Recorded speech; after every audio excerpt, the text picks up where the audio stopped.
if you just have a good resume and that's what you have, even when you submit that, chances are you're not going to get selected for an interview, because they get so many. They literally get thousands, if not tens of thousands, sometimes hundreds of thousands of resumes.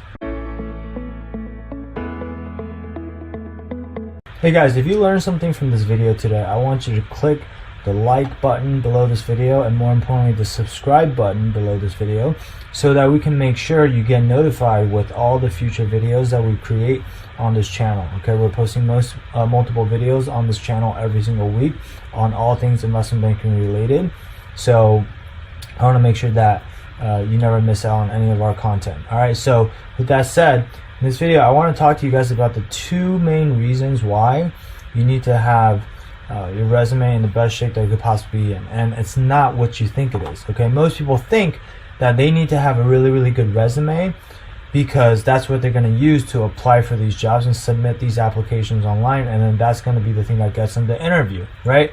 In reality, nowadays, especially if you're going for a top firm, they get so many different applications for every single job opening. If all you're doing is you have a very good resume, like this resume you see on screen right now is one that I marked up for one of my clients, but if you just have a good resume and that's what you have, even when you submit that, chances are you're not going to get selected for an interview, because they get so many. They literally get thousands, if not tens of thousands, sometimes hundreds of thousands of resumes, right? So you'll just slip through the cracks.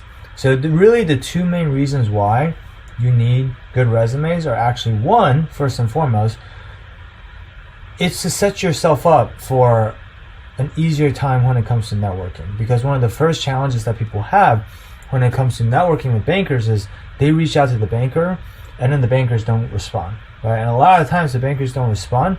There's a lot of different reasons why bankers don't respond. Like maybe you're not saying the right things when you're reaching out, maybe you're not writing the email the right way.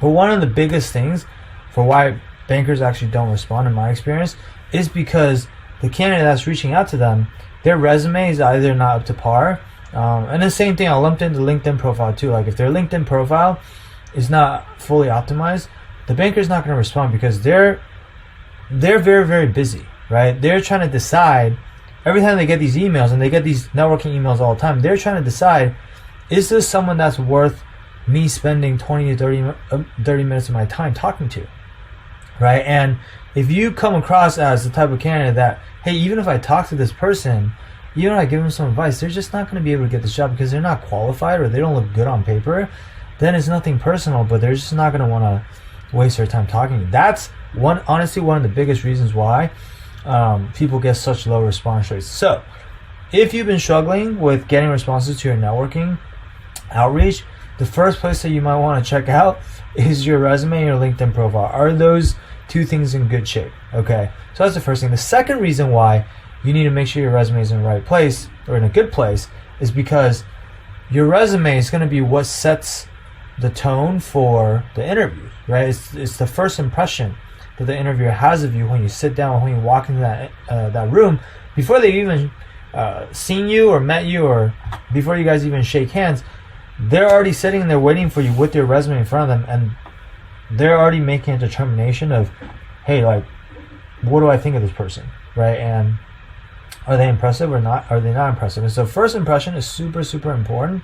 But also, when the interviewer is asking you questions during the interview, they're going to go off of the content that's on your resume to decide what they want to ask you and what direction they want to go in, right? And so by being strategic about what you include on your resume and what you don't include on your resume, you can actually essentially steer the interviewer in the direction that you want them to go in, right? And this is down to the little things, like which experiences you write about first, or which bullet points within each section that you write about first, right?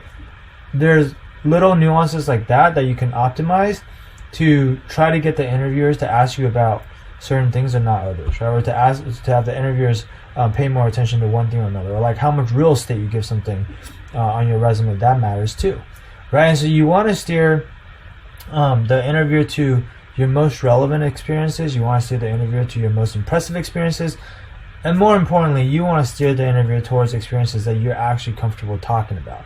Because a lot of times I see students put stuff on their resume just because they think it makes the resume look good, but then they actually don't have anything to say about it, or they don't know it very well because they didn't actually do the work.